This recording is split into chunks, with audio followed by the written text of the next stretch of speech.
In today's lesson, we are going to produce a response to the artist Sir Peter Blake, and we are taking inspiration from a piece of artwork that hopefully you have just had a look at with your teacher. Now, some of you may have already managed to print off this worksheet. It should have been sent to you on Edulink.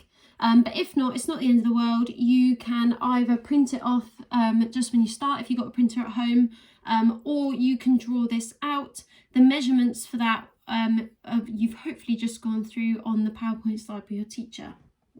So it's quite an easy template to just draw out, but just make sure you use a pencil and a ruler and do it nice and big so it takes up a whole A4 page. Now, the first thing that you're going to do is add some typography in this bottom box of anything basically that you enjoy to do, any hobbies, interests, anything like that. So for example, I really like going for walks, so in this box here, nice and big, I can write the word walking. Now there's several ways that you could go about doing this. Firstly, what you could do is go onto your computer, type out the word walking nice and big onto Word, and you could then choose a font that you like. You could print that off if you're able to print it, or just have it on your screen if you're not able to print it. And you can copy that text out as accurately as possible. Now, obviously, before we've used the grid method to do that. So if you're able to print it off, then you could actually use them skills and use the grid method to get a nice, accurate piece of text there.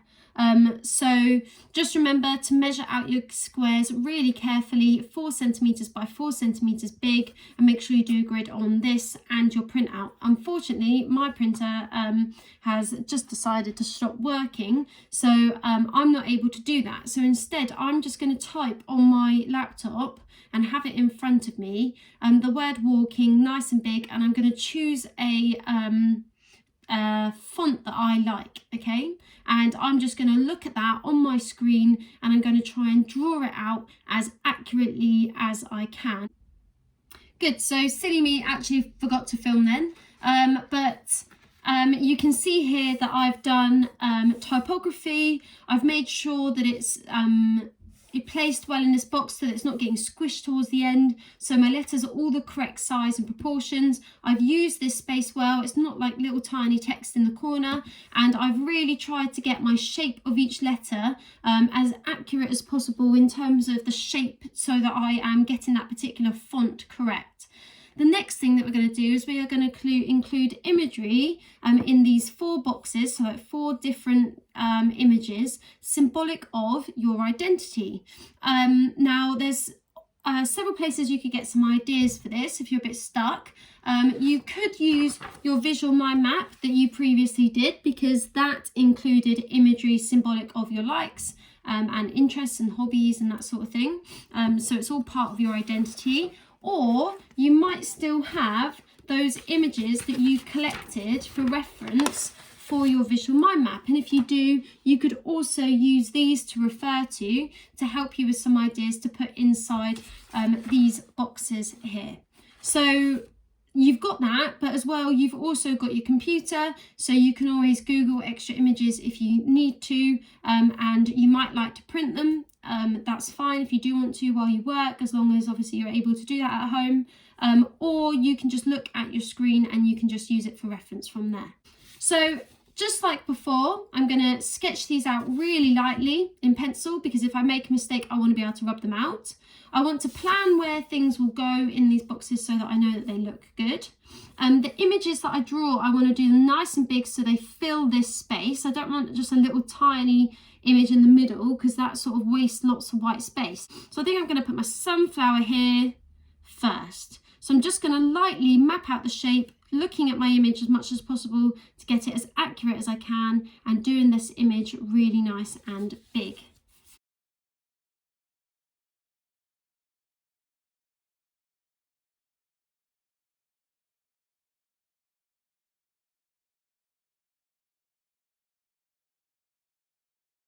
So now I'm going to use my visual mind map for reference, because I think that this Instagram logo went really well last time, and I'm going to do that in this box here. So I can put that next to it and I can use that for reference as well.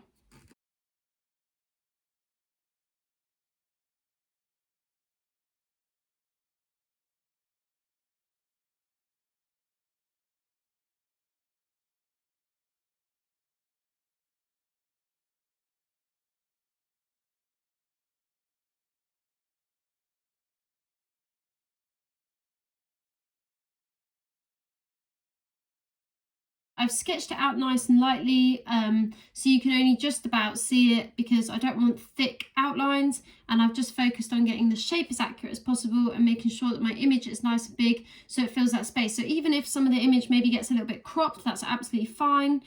So for example, like with this logo, only some of it shows, that's okay. Don't try and squish it in to make it fit. Because actually Peter Blake sometimes crops logos down to go in a box anyway. So once I've sketched it out, the next thing I'm going to do is start adding colour, and it's just the same sort of thing as I did with my visual mind map, in that I want to make sure that I'm getting bold, bright, vibrant colour, that I'm blending colours together nicely by overlapping them, and I am using my images for reference to make sure that I get accurate colour. So remember, to make sure that you get really nice neat colouring, you need to make sure that you stay in the lines. So something I like to do is the outlines first and then filling in the centre.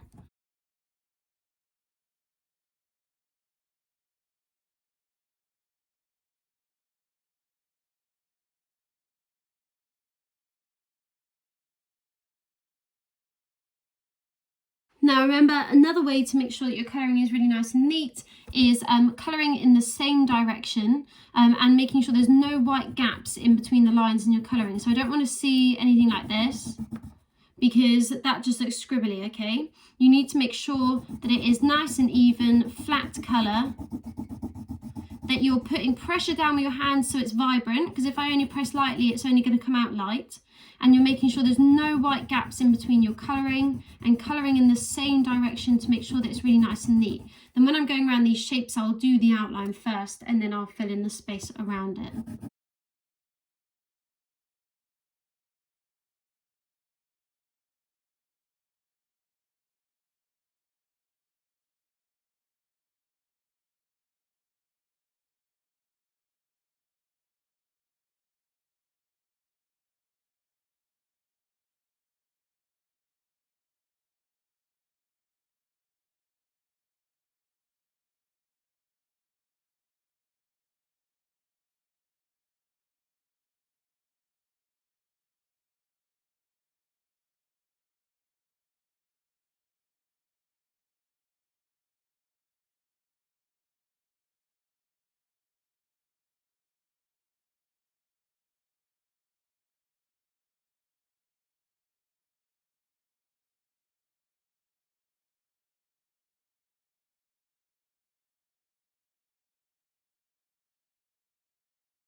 Good, so with that, I've been really careful to make sure that I stay in the lines as much as possible, that I get nice flat even colour, and that I'm colouring in the same direction to make it really nice and neat, and I'm applying plenty of pressure with my hand to make sure that that colour is really nice and solid. So I'm now going to move on to my sunshine, and just like I did before on my visual mind map, I want to have it so it blends out gradually from like red into orange into yellow. So just as a quick reminder, so you know how to do that, I need to make sure that I am layering colours over each other so they almost mix together on the page. So I can start with my darkest colour, and I'm putting plenty of pressure down my hand so that I get a nice vibrant colour. Again, staying in them lines, trying to keep it as neat as possible.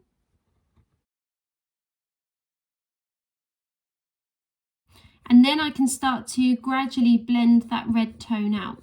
So I'm going around the shape and just slowly taking off some of the pressure with my hand almost each time I go round that shape.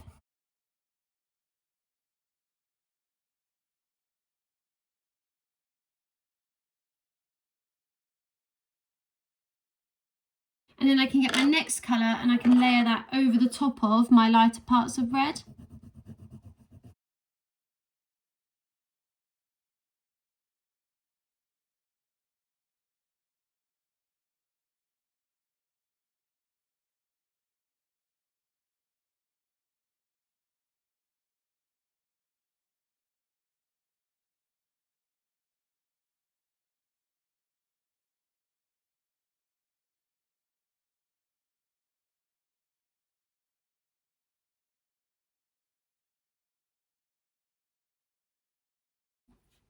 Now, if you do find that quite difficult, what you could do is a similar sort of thing, just with one colour.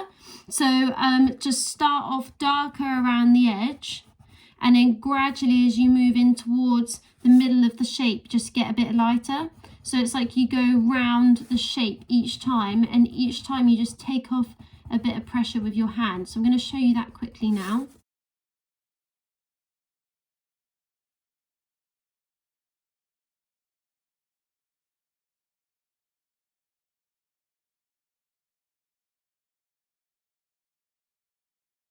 So notice how it's darker around the edge and it gets lighter towards the centre. And then if you want, what you could do is just layer a bit of another colour over the top as well. So that's another way that you could sort of blend different colours together, or show tone in your colouring.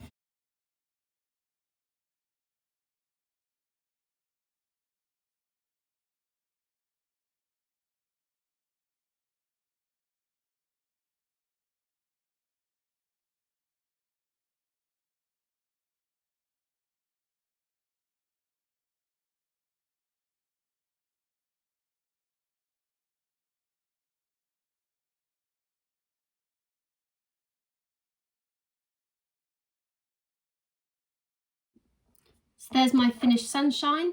Now, if you find that you have got a lot of blank white space behind a picture, then you could always choose an appropriate colour for a background. So it might be that you just choose a colour that is complementary to the colour of the image, or it might be that you just choose a colour that kind of makes sense. So for example, this is the sun, so I'm going to do blue sky behind it. However, also blue is complementary of orange, so it's going to really make the colour of the orange stand out. And again, making sure it's really nice and neat, there's no white gaps, that I'm shading in the same direction, and that it's nice, bold, flat, even colour.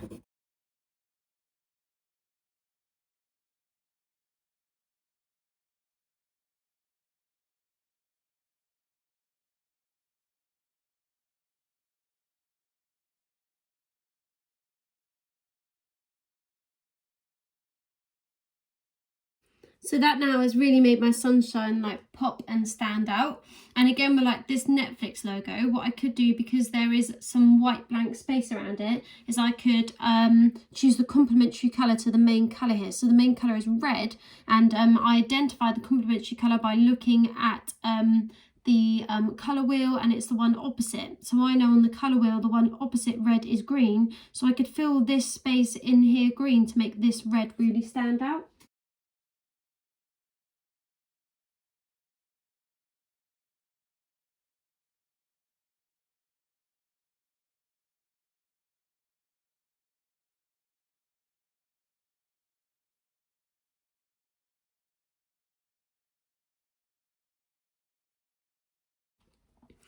So now that looks really, you know, stands out, and it's really bright, really vibrant, really bold, solid colour. Now, there's no point in me showing you and carrying on and doing these two as well, but obviously I'll want all four drawn out to this standard here, okay? Now, the final thing to think about is this text at the bottom. Okay, so with this text at the bottom, I would like you to choose one primary or secondary colour. So that means you can choose red, orange, yellow, blue, green, or purple. And whichever colour you choose, that is going to be one of the colours for your letters. So I am going to choose purple. Then the other colour, you're going to choose another colour, and that colour is going to be the complementary colour to the one you've just chosen. So I've just chosen purple, and I know that the complementary colour is the one opposite it on the colour wheel. So I've just chosen purple, so my next colour is going to be yellow. So I've got two colours that are opposite each other on the colour wheel. So these are the two colours that I am going to colour in my letters, and I'm going to alternate between them. So just like before, making sure that it's really nice and neat so that I don't spoil the text that I've sketched out, that I go around the edge carefully first to make sure that I don't go out of them lines. And then when I'm colouring it in, I get bold, even colour that is really vibrant with no white gaps in my shading.